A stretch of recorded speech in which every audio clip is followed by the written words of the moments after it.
Civic Center and performance space could be built on half of that product. And then the other half could easily house more sports fields. It also butts right up on 527 Bob Leverett Highway. Meet John Steckler, a 23-year resident of Mill Creek, who, with his wife, found the perfect place to raise their family. Committed to giving back, John has volunteered in local schools and scouting, is a Rotarian, and a board member of the Kiwanis Club of Mill Creek. With a career in sales, marketing, and operations, he now offers freelance consulting in strategic planning. Appointed to the City Council in 2018, John is dedicated to Mill Creek's long-term success. We've got Town Center, and we're looking at developing this Mill Creek Boulevard down by 164th. Well, in between it is some, industrial buildings and also City Hall. City Hall, yeah. Well, one thought was, what if we sell City Hall, north and south, and then Town Center could grow right all the way down through City Hall and create that wrap into Mill Creek Boulevard. And then if you got the Civic Center, could we, with the money we got there, could we move the City Hall to the Civic Center? Well, hello, beautiful people, and welcome to the Mill Creek Life Today podcast. The sun is out. It's a beautiful day. We're here at Tapped again, and let me tell you a little bit something about Tapped. Right now, they got some seasonal specials, and one of them is the Reuben Sammy, and it's only available for a limited amount of time, okay? And that's like as long as the sun's out, and it's May? So the sun may not be out for long, so get down here before those Reuben Sammys go away. It's a great meat, great sandwich, and they just went on the menu today. Hey, listen, with the podcast, we're growing this thing. It's really super important that we get the word out because we want to talk about all the cool things that are going on in Mill Creek. So like, subscribe, share that thing. Let's get out there, take a look at the videos, look at the shorts, watch the whole thing, find what interests you, share it with your friends, share it with your family, and let's build this because this is a great way for people in town to get in here and talk about all the things that we love about Mill Creek. So do that. Like, subscribe, share. I never thought I'd be that guy that said like, subscribe, share, but let's do it. Like, subscribe, and share. And so listen, also, I'm the on-air talent, right? I mean, talent is a stretch, but I'm the guy that's in front of the camera. Behind the camera is my good buddy Jay Code, who I absolutely love. And his company, I Am Third Media, produces this for us. And I can't thank him enough and the company for all the work that they do to help us get the word out. So Jay, thank you very much. And this podcast, I would be remiss in saying if I didn't tell you, is brought to you by a guy I know, Greg Elwin Real Estate, right? So Greg Elwin Real Estate, part of Raintown Realty. I work here in Mill Creek. My home's in Mill Creek, and this is where I do the most of my work. So I wanted to bring this podcast to you and get out here with some really cool people. And so let's get on with the program, right? It's time to have some fun. I want to introduce my good friend who I absolutely love and adore, Mr. John Steckler. Thank you very much for being here. And let me say a few things about John real quick for his bio, and then we'll let him talk. John's a Mill Creek City Council member, has been for some time. We'll talk a little bit about that. John's an active board member, active member of the Kiwanis Club of Mill Creek, a fellow charter member, and I. We'll talk about that a little bit too. And then just a Mill Creek resident who's got deep roots here. And when we decide who we want to invite or talk to on the podcast, that's the most important thing. Somebody who loves and cares about this community and can tell us all the cool things that you know so we can share that with all the people that just want to know. And we got people out there that want to know. So John, welcome, my friend. Thank you, buddy. Thank you for being here. Hey, thanks for doing this. Thanks for being the voice of Mill Creek and letting people know about what's going on. Yeah, it's cool. And people want to know. They just need a vehicle, and you're providing that. Thanks. Yeah, my pleasure. I want to call out something really quick, just because this came up. It was in the Herald newspaper this morning, and you can't see it. It's on the front page. Granted, it's below the fold, but for there's people out there that don't even know what below the fold means. Exactly, isn't that something? We grew up in newspapers, right? Yeah. In fact, I think there was a guy that came in here, and I was holding this up, and he's like, "What kind of newsletter is this?" No, it's a newspaper. Anyway. Mill Creek in the last year, 98012 zip code, our zip code, has the second highest growth of median home value in 12 months. So from this time last year to this time this year, 10% increase in the median home value. Second only to Juanita and Totem Lake areas down in Kirkland, which the development that's going on down there. It's amazing. It's incredible. Now, how long you lived in town? I moved here in 96, I think. We'd had our first child, and we knew we wanted to have more, and we were looking for a place to raise the family.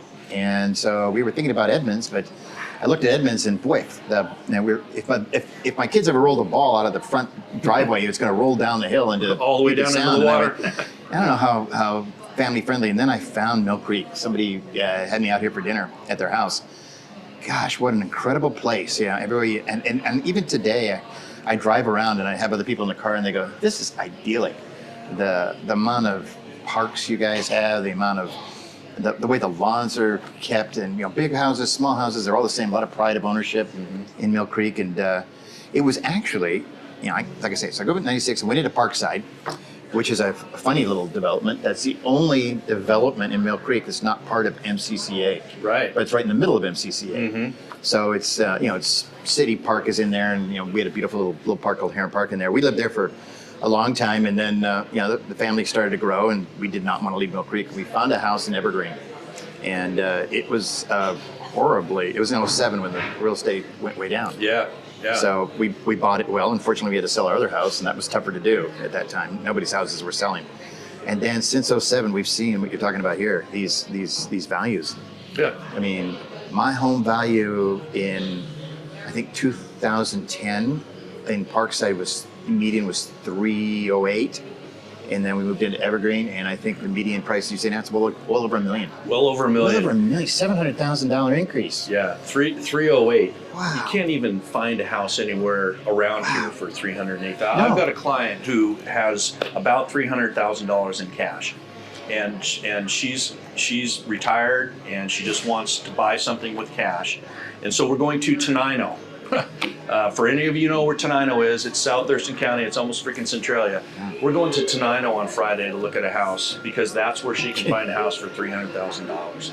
And you bought one here in Mill Creek for $300,000. Yep, I did. Incredible. I Now, did. We bought our house in 2016, and in 8 years, almost 8 years, it's more than doubled in market value, which is great. Yay, good for us on our investment. But then what do you do, right? Well, Yeah. We're talking before. You sell and you move to the Midwest.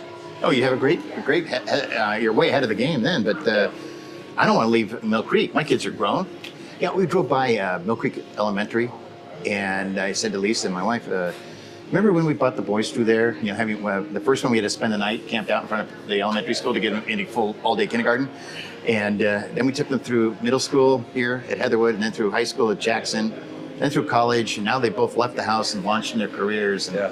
it's wonderful to have that much history in one place. It is. And along the way, you meet so many other families like we did that you just get involved with PTAs and other organizations. And then when the kids were gone and I retired, I thought, I know a lot of people. Why don't I see what else I can do? And that's what prompted me to apply for city council. Yeah. And that's been an 8-year adventure that's still going strong. So I was going to ask you, I used to work at the city. Right. That's right. I worked there for a while. And so I remember when you were elected to the council, and I was trying to think in my head how long ago that was, and that was 2016. Yep. It's Isn't incredible. that amazing? Wow. And as you know, you were in the city for a while. The first few years, man, it wasn't at all what I expected. It was an HR. Let's be candid. It was an HR challenge. It was in the media. It was everywhere.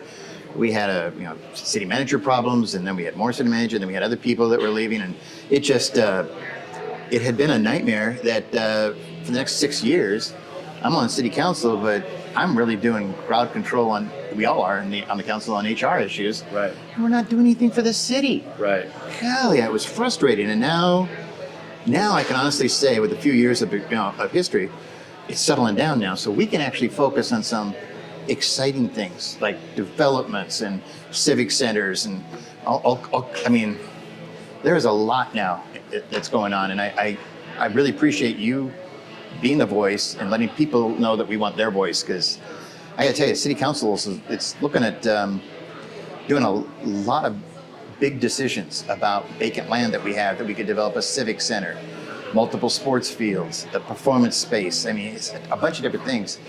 It's time for citizens to speak their mind, because as city council, we're having those discussions, but we speak for the city and the citizens. So our little opinion, I have my own opinion what I would like.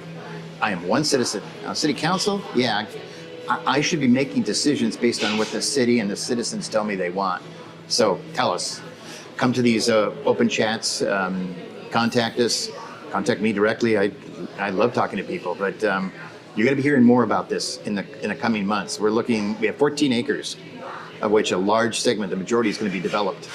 And can I ask you a little bit about that? So I don't think that's exactly the property we're talking about, but I had the opportunity to go with the council on a tour of several other cities here a few weeks ago. And we went and saw Woodinville and Kenmore and Bothell, and had kind of a guided tour of what their new developments and their new downtowns and the kind of different partnerships that they created to really revitalize and make those really vibrant. And obviously you were there, the whole council was there. I was amazed at some of the work that some of those cities have done and the creativity with which they approached the projects, with public-private partnerships and buying and investing in land as a venture, right? Let's buy this property, let's acquire this. We don't know exactly what we're going to do with it yet, but let's get it so we have it, and then we can make a decision on what to do with it. And I think so. That's coming back to that 14 acres you're talking about. Right. The city has owned this, what do you call it, DRCC property? And each one of those letters is that acronym is each one of the letters of the property we bought: Dobson, Remmler, Church, and Cook properties. Cook, yeah, right. Church was the Catholic Archdiocese. Right. Had a ministry there, but they didn't really want to build it out, so they wanted to sell it, and so we bought that, and it's all connected. So the city's been acquiring all this land, and you're right. That was a great tour. I mean, we got to see what Woodinville did that was aesthetically beautiful. Mm-hmm. We got to see what Kenmore did, and Kenmore, one of the things that really we noticed was Kenmore doesn't really have a town center like we have, and a lot of other cities have, right. And that's invaluable. But they did some very creative things, and I like their small business incubator. I'm sure with your role in the chamber, you'd like that. Oh, we talked a lot about that. I like that because not only provided like administrative services, but also gave them online interactive social media instruction. Like, how do I take my little business and how do I advertise it and promote it online? Right. And if you know how to do it right, it's incredibly powerful, and it's free. Right. And little businesses can only afford really free. Absolutely. It's a tight budget. And so the fact that and we've talked about, we're changing our name from, it was economic and residential development to residential development, and our other area that we need to be aware of is economic vitality. So I like that. Yeah, they say that 20% of business is now home-based, and that's something. And it doesn't surprise me at all. No. One of the incubator in Kenmore was really cool. The other thing that I thought was really cool for small business was the sheds that they built in Bothell. Right, there's and it was right at the tail end of the tour, and kind of at that spot where we went up the hill and you went this way. Yeah. But right on Bothell Way, there's like 6 of these, and they're basically tough sheds, right? Garden sheds that small businesses can experiment with having a storefront. Yep. And it's supported by the city.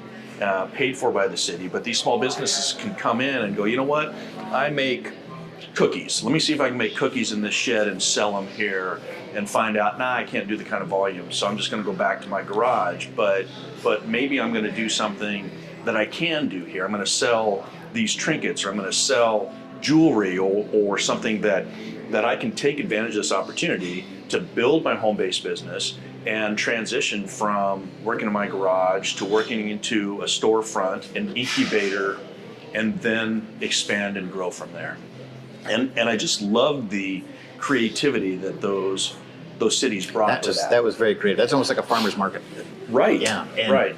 With some structure. And to people it. love that. Yeah. They love to go down and see those. So And yeah, a specific purpose on this is what I'm trying to do. You know, I'm trying to grow from my garage to a storefront, but I can't afford to lease no. property on Main Street. But maybe I build my business in some sort of an incubator like this to the point where now I've generated revenue and I can then transition to a permanent home somewhere. I just thought it was a brilliant idea and a great opportunity for small businesses. It is. Yeah. And economic vitality, because Yeah. every time you do that, Yeah. every time you're selling stuff in your city, you're creating two things. You're engaging your community, which makes the community stronger. Mill Creek stronger when the community comes together. Get out of your homes, come down together and see each other. Yep. And that's why town center is such an economic vitality for us. And there's tax revenue too. So you engage in your community and you're generating tax revenue, sales tax revenue for the city. Right. Which allows the city to, in turn, do things with that money. Build a civic center, build a sports fields, a performance space. I mean, Right. we're looking at all kinds of different things right now. Yeah, so what are the options for this 14 acres of vacant land, which is right next to the Freedom Field, Right, where right. baseball and soccer happens, where the Mill Creek Little League, what they were champions, World Series champions Remember 20 that? some years ago. I remember that.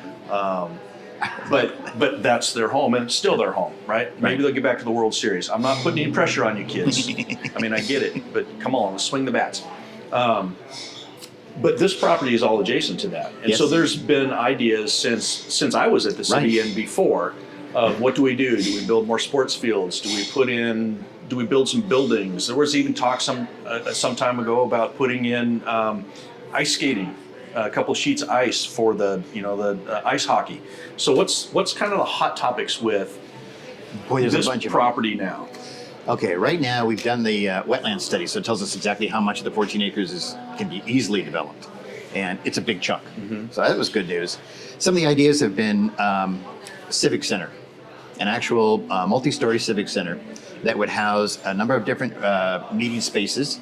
And on the top, a huge meeting space, movable walls. So you could have like the Mill Creek Rotary could do their auction in that top floor rather than having to go down into Bothell and use the space to get a space that big. We don't have a big space in the city. Oh, I know. Yeah. I know. Of course you we're know. looking. Yeah. Yeah. And then it also promotes more community groups that want to use the smaller meeting rooms for Rotary, Kiwanis, maybe Lions would like to start a factory here because community groups strengthen your community.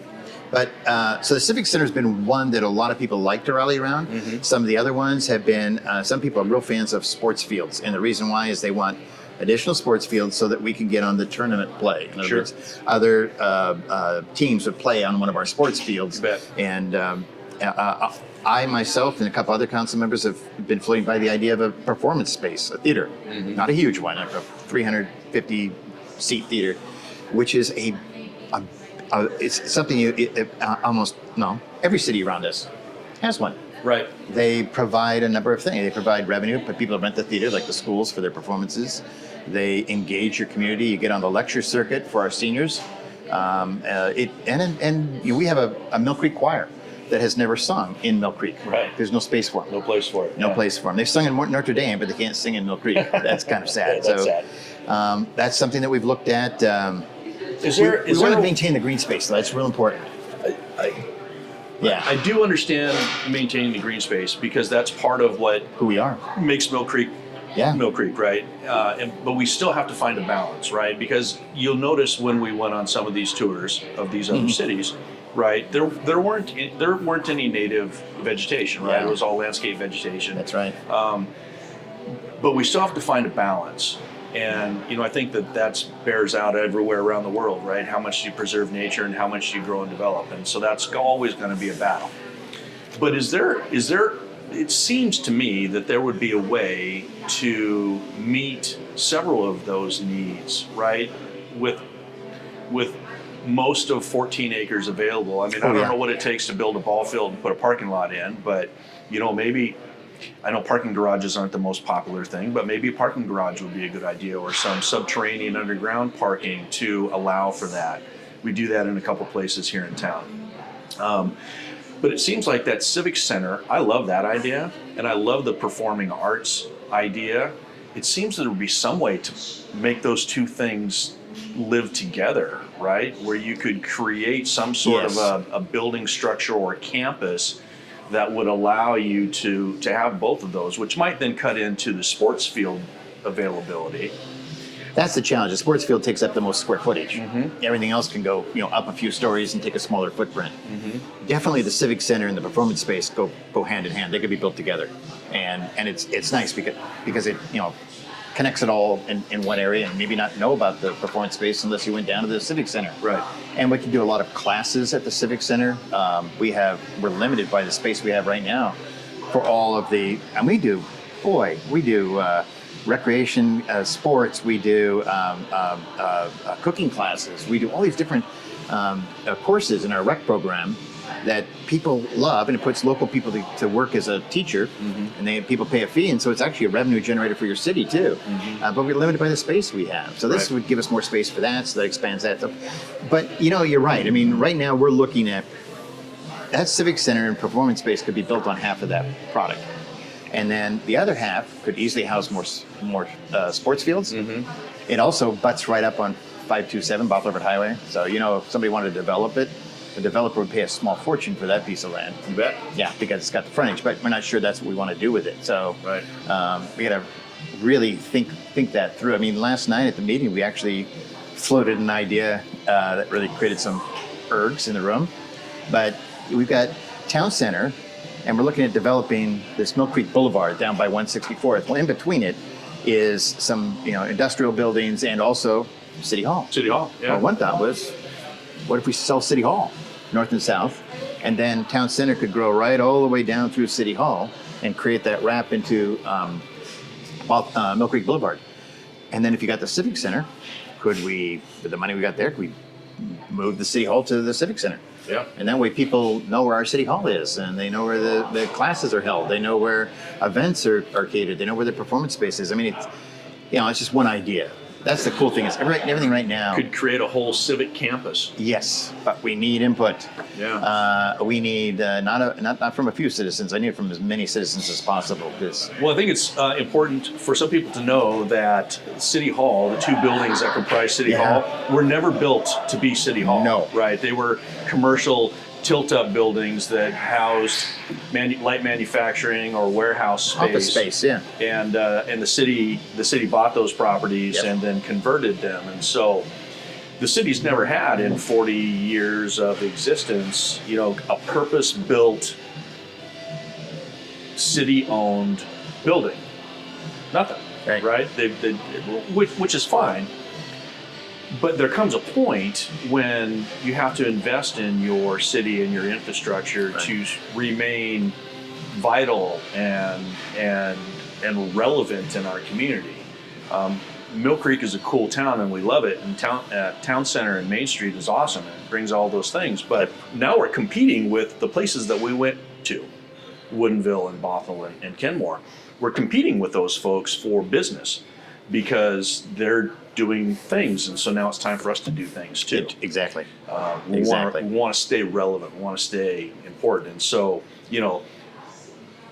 that's right, the voters, the people need to get out and let you know. Right. They need to come to these engagement opportunities. They need to fill out the surveys. They need to say, this is what we want from our city.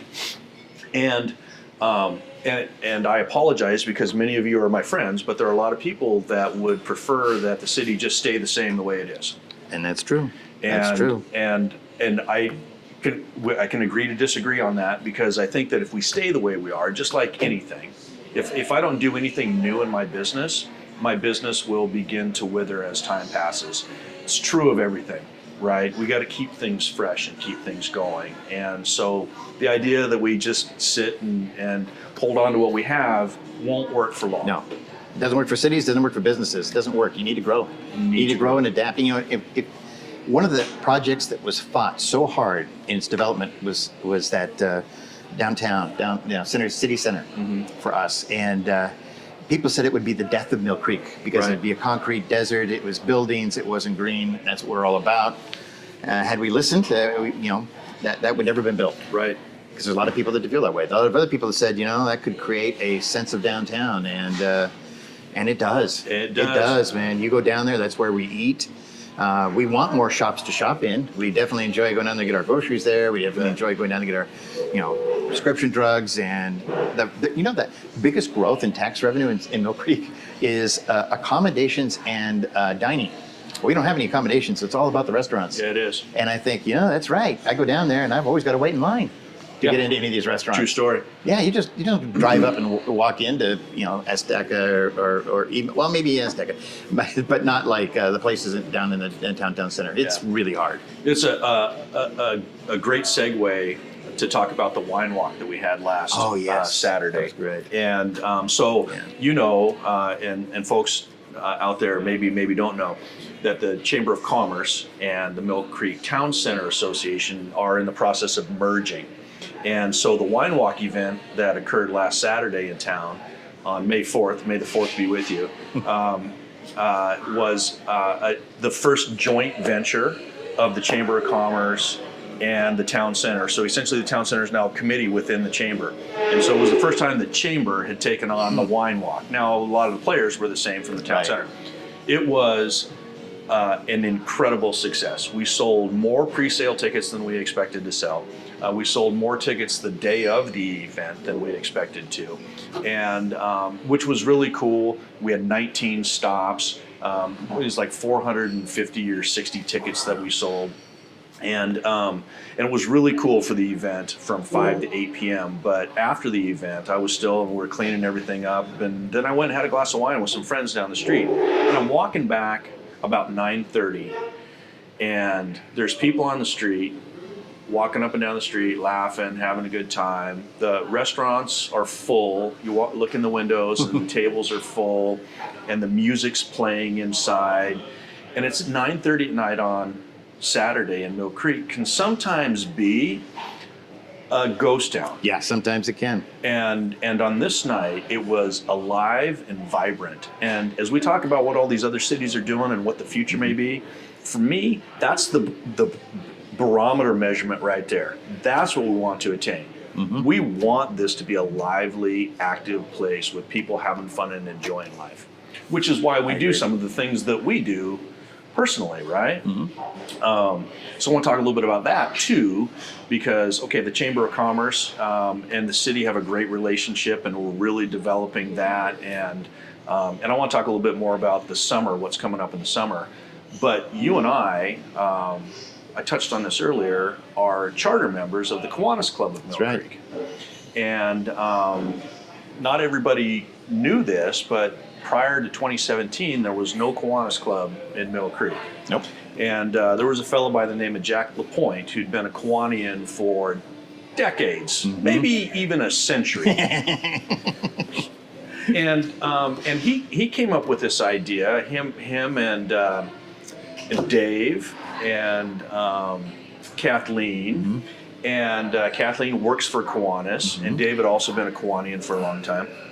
And when I was working at the city, they came to my office, and they're standing at the door, and Denise, who worked out front, she's like, I don't know, these three people are here to see you. They want to talk to you. I'm like, okay, cool.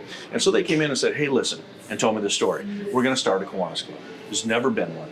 And we need people that can lift this up off the ground and make something out of nothing. I'm like, okay, I don't know anything about Kiwanis. It's a kids thing, right? That's about what I knew about it. Benefits the kids. Yeah, that's about what I knew about it at the time. And I'm like, okay, cool, I'm in. Let's do it. Which is kind of my way. Hey, you want to do something crazy? Sure, let's do it. And but then they found you and gave you the same pitch, and you're like, yeah, something crazy? Let's do it. Not been done here before? Sounds like we need to do it. And so I don't remember the number of charter Kiwanians, but we had an event where we celebrated the inaugural group. Right. Gosh, it was in the 20s, I think. If that. Maybe teens, Yeah, I think it was in the teens of Kiwanians. But I'll never forget the event we held at Sean O'Donnell's down below. Yeah. And that was one of the most fun times you and I have had together, because we seem like we're pretty stiff on camera right now, but when you turn the cameras off, we can get a little bit, we had some fun. We had some fun playing off each other and telling jokes and having a good time. But But the joy of that involvement and what we do for the community and give back to help these kids and help the people is just incredible. And so the most recent thing we did together there was we had our electronics recycling event on Sunday, and I'd love for you to tell us a little bit about that. It's interesting. It's like you're right. The club evolved. We had the core members, the charter members. What do we need to do? And so you kind of look at your community and say, what does the community need? Mm-hmm. And we want, Kiwanis is all about helping kids, especially high school kids. But they have, they go all the way down to elementary school, but primarily high school kids, really helping them out. And so we looked at, there were needs in the community. And one of them, both of us working at the city at the time, is we had the shredding contract was shredded. We thought, there's a lot of people in the city that need to get rid of their documents. Mm-hmm. And so we started a document shredding event where we would put up half of the cost and city put up the other half, and then we let all the citizens come down for free and shred as many documents as they want. Mm-hmm. We gave them a suggested donation. I think it was $5, which if we could, would go to a scholarship fund. Right. I mean, if we had raised enough to get a scholarship. And sure enough, people came in droves and the cars went down the street. And the next idea was this idea about electronic recycling. That was 5 years ago that we did electronic recycling. This is the 5th year. And I for sure thought, there's no electronics left. Yeah. I mean, everybody's come for 5 years. They've been every year after year after year. They're dumping TVs we've been cleaning computers. Them out of electronics. I was certain that it's going to be a slow show, and it was pouring down rain. It was monsoon. We're all there in the rain, and the cars kept coming all day long. We filled a 40-foot container, and then we wanted to make sure the things stayed open until 2 because we told them to. And sure enough, at 5 to 2, remember all the cars that came in and. People are still throwing TVs and microwaves at us and stuff. Yeah. We're like, you were throwing them up. I remember you were trying to throw them up on the top of the boxes that we had in there. Those things in there best we could. We got them in, and we stayed up until 2. Yeah. But that truck was bulging when it drove away. They have a need. Those electronics. Like I say, 5th year in a row, and we'll be able to do it again next year because it's available. So we like giving back to the community what they need, and then they give us some donations, and we raised over $1,000. Yeah, that's a scholarship for a young kid, right? That we can give, and we have other events like the shredding and some other things that we're doing. But our focus has always been on what does our community need, and let's provide those services. There, because there are other people like I'm going to say Chamber that are putting on some pretty major events that's their niche. That's don't try to put on a major event. The Chamber's doing a great job. I mean, that festival that you guys do every year in the summer, I love that event. Not only is it fun to shop at all of them and all the entertainment you have, but you also provide a voice to the community. You have booths that are just people who want to speak to the Mill Creek community, and you provide a voice and engaging the community. Yep. And I keep saying engaged community, not just a community that's being serviced, but if the community gets engaged, man, you have a strong town. Engagement, a really strong town. Engagement is the key. It is, and then you're doing things that they want, the citizens want, and that's because they're telling us all the time. Exactly, yeah. And that's what we want to do. We want to see, what brings value to you. Right. Okay, cool. Let's see if we can do that. Right. Let's work on that. Let's see if we can do that.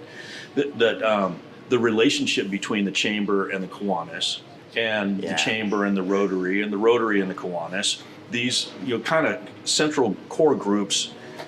Is really strong, right? And we do a lot to help each other. You've done that. You have created that, Greg, as in leadership. I appreciate that. You have really established relationships with all of these different organizations, which makes them stronger and your chamber stronger. Right. That chamber is amazing today, and that's an engaged chamber. Well, and that's where I was going with chamber, that is the engagement with the community we're talking about. But that's what makes those groups strong too, is that proactive engagement between the groups, right? And for our chamber members, we do the same thing, right?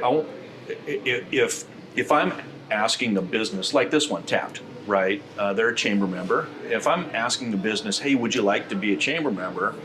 They always ask, well, what's in it for me?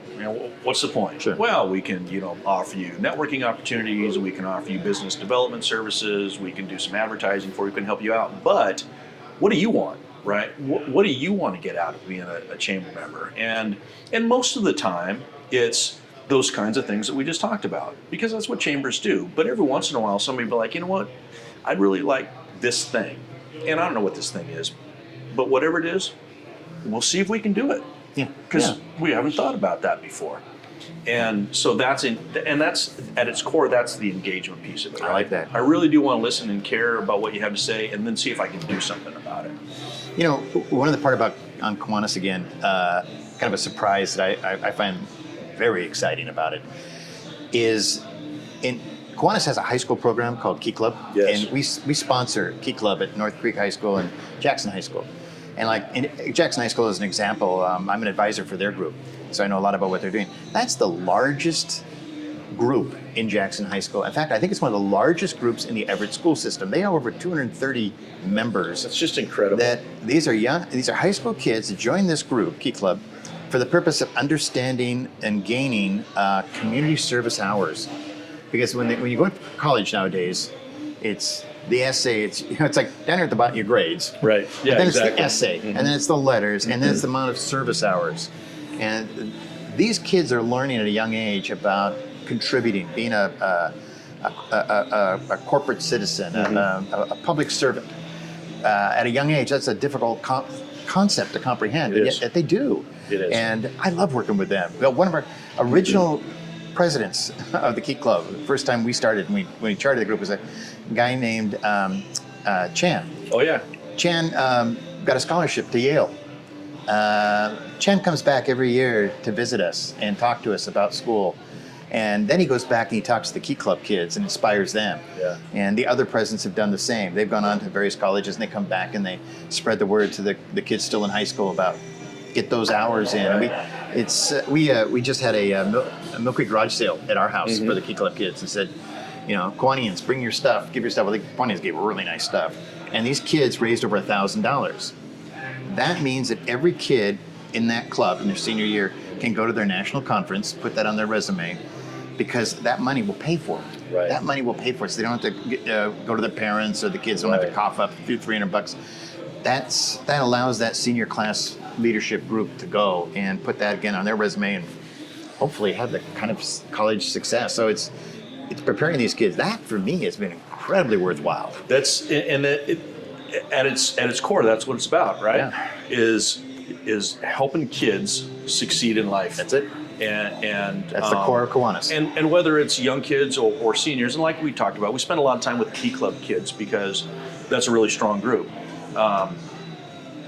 But that's it right there at its core. Let's help you succeed, right? You're going to do a garage sale. Okay, big deal. So you're going to price things, but you're going to have experience from doing that. You're going to interact and engage with people who want to negotiate or buy or sell. So you're going to learn some life skills from that. Or the group that helped us out at the electronics recycling event, right? Oh, they were great. Just the engagement with the throngs of people that were driving through the parking lot donating stuff, and these kids are engaging with them and interacting with them and just creating a more well-rounded human being. Plus, they had a heck of a lot of fun looking at all the old recyclables. Oh, they were so funny. Oh my They didn't gosh. know what a BlackBerry was. A BlackBerry. A Palm. Remember the old Palm? They were Yes. like, none of them It was knew what a Palm hilarious. was. Yeah. These guys that were like acting like they're talking to each other on their Blackberries, and like, oh my gosh, it was. Well, you should talk about that too, because you started that thing with the cellular phones, saying keep those out separate. Yeah, so we keep all the cell phones that come in. We separate those from the rest of the electronics, and we donate them to Domestic Violence Services of Snohomish County. And so a big box of phones that I take down and donate. Now they do a couple of different things with them. The ones that are good that they can reprogram or wipe clean, and then they issue and assign those to domestic violence victims who need some form of Emergency contact communication. Yeah, and then the rest that aren't quite, they sell on their used stuff store. Right. But the crux of it is to get phones in the hands of people who may need to call 911 and just need a device to be able to do it. Yeah, that was your idea. It was a great idea, and every year I appreciate you taking those phones to them. No, and it's fun appreciate every that. time I go in taking in a big box of phones. It just feels good. So you mentioned a little bit the festival, and I want to talk about that too. Now we're creating in the chamber something that it's still kind of loose, a loosey thing, but basically it's the summer in Mill Creek, right? So we want to take the wine walk is spring, obviously, but it's kind of the kickoff. the concert series, which is happens awesome. all summer long. Concert series The is great. festival is in July. The golf tournament is in August. Town Center has a Kid Fest in July. And then we finish up the end of the year with our last concert series and a wine walk in September. And so all of those really are kind of becoming summer in Mill Creek. Yep. The party in the parks Yep. with the kids fun run, and then the second party in the parks in conjunction with National Night Out. So all of our groups, Kiwanis and Rotary and Chamber, we're all involved in all of those things. And so this concept of Mill Creek Summer has come up in discussions like, let's package this whole thing for what it really is. It's a great idea. I like It's that. the summer in Mill Yeah. Creek. And it kicks off on July 10th with our very first concert series at the Forum. And it's the Infinity Project, which is the Journey cover band. That's one of my favorites. Yeah, they're fantastic. They are. Followed a couple days later by the festival, July 13th to 14th. And then we roll into concerts for several weeks, and then we get into the Kids Fest in July, and concerts again, and then the golf tournament. Our festival last year was an incredible success. We had a great time, we had good weather, and things worked out. This year, with both the festival and the concert series, we're kind of ramping things up a little bit. We want it to be an even better experience. With the festival, we've kind of upgraded our music selection a little bit. We're working with Tapped to be our beer and Yep. wine garden folks. But then they also have a sidearm, which is a barbecue joint. So they're going to have that open as well, near right next to the beer garden. And so that's going to be kind of a cool deal. We're getting some really good food vendors in. Looking at how we can expand that. This year we're going to have a robotics competition. Cool. The Jackson High School Robotics Club is going to be kind the of the festival? host organization, right? So in that area where we have the kids stage, Yeah. one of those days is going to be a robotics competition That's with a great all idea. of these robotics clubs from around. People love to watch that stuff. Absolutely. And again, we get the kids engaged and active in what's going on. So that's going to be really cool.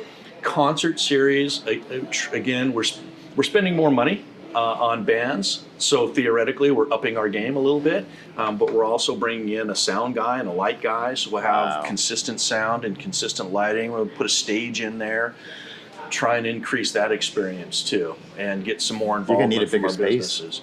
Hey, listen, we need a bigger space where we meet because we're packed. Yep. We may need a bigger space at the Forum for the concert series. Yep. So we need a performing arts center up there at the DRCC. Wouldn't that be incredible? Let's do that.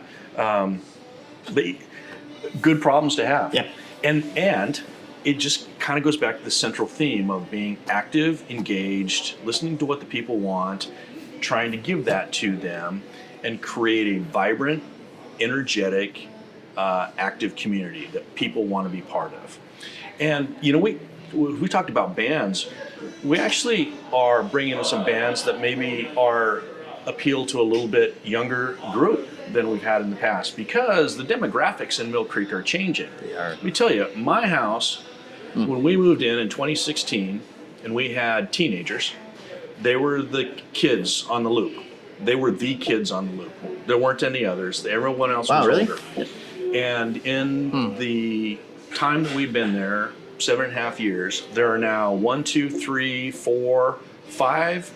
6 households on our loop that have little kids between 5 and 12 years old, riding their bikes around the loop, and that's happened in just 5 or 6 years. So the demographics in town are changing. We need to appeal to those folks as Yes. well. Yeah. Agreed. Yeah, it surprises people how young Mill Creek is. Yeah. Because people have an impression of a bunch of rich old people. Right. And that was very true a while back. Our mean age was significantly older, and you're right. It has gotten younger and younger, and that's what we need to prepare for from the city standpoint for the future. Yep. You know, that's why that whole DRCC property decision is a big one. It is. It's a big one. It is because it's going to set the foundation for the next 40 years. Yep. And that the only housing we've got, the only two solutions to housing is the one rezoning that Mill Creek Boulevard property, and then obviously the company that owns the old strip mall in there, they're going to see the value of selling. So those businesses have to be taken care of in the whole process, because it's going to become a community like Woodinville. That's what we want to see in there. Yeah. In fact, even give it a name. Like, we have all these different names. Yeah. Not going to call it the Mill Creek sub area. No, and not too catchy. We're going to give it a name like you and I have in our little neighborhoods and all around Mill Creek. No matter where you are, you've got a little name, and you identify with that name. Identify with your community. And so if I'm living there, I'd like to have a name and a community that I belong to. I'm not just, if it is apartments or if it is condos, whichever one it is, we want to have a community there. And there's some other big decisions too that have to be made about annexation. Right. And that's where, for the listeners that don't know, that's when we have to annex. Our boundaries right now are between 132nd and roughly Seattle Hill Road. It's a little give or take, and we only go up by 164th and Mill Creek Boulevard, that corner. So if you go up 164th, you're going outside of Mill Creek. So where do we annex? Do we go north, south, east, west? And there's a lot of considerations with that. We've got to talk about housing and businesses and land for development. And quite honestly, I think a lot of people have been leaning towards going south down Bothell River Highway. It's vacant land, go grab it. Vacant land all the way down to 180th and over. And the residential in there is pretty good. And what I mean by that is, if residential is really old, you're going to invest in a lot of new sewer lines, electrical lines, and a lot of development. That's become the city's responsibility. So we need to make sure that those are homes that are a little bit newer than we can actually either budget for it or allocate it out over a longer period of time, as opposed to it's all needs to be done right now. Yeah. So I think annexation might be a part of our future. And again, that's when we'd like to have people come in and give us their opinion about that. Well, let me tell you, the views expressed by the host are mine and mine only. And I know annexation is a really long word, but it's a 4-letter word to a lot of people. And it's, I don't know, it's like 12 or 14 letters. It's really long. But it's a 4-letter word because people are like, oh, I don't want any part of it. Annex, right? We need to grow, right? It's good for the health of the city. It's good for the development of businesses. So as being president of the Chamber of Commerce, we want commerce to grow. And if there's vacant land that could be turned into business opportunities or residential opportunities, and the city has the opportunity to do that and control the development of that, which we can. The city should do that. I think it's irresponsible for the city to not do that. I agree. So I agree with you. From zoning, planning, design, all of that, the city needs to have very strict guidelines. So we grow in accordance with our look. That's how Town Center works so well. 100%. Yeah, they. And I know it can be expensive, right? You annex some area and you got to replace some pipes and some wires and repave some streets, and all of a sudden you have more people that need police protection, and you've got more sidewalks and more maintenance that needs to be done. Fire contract increases because of the coverage area.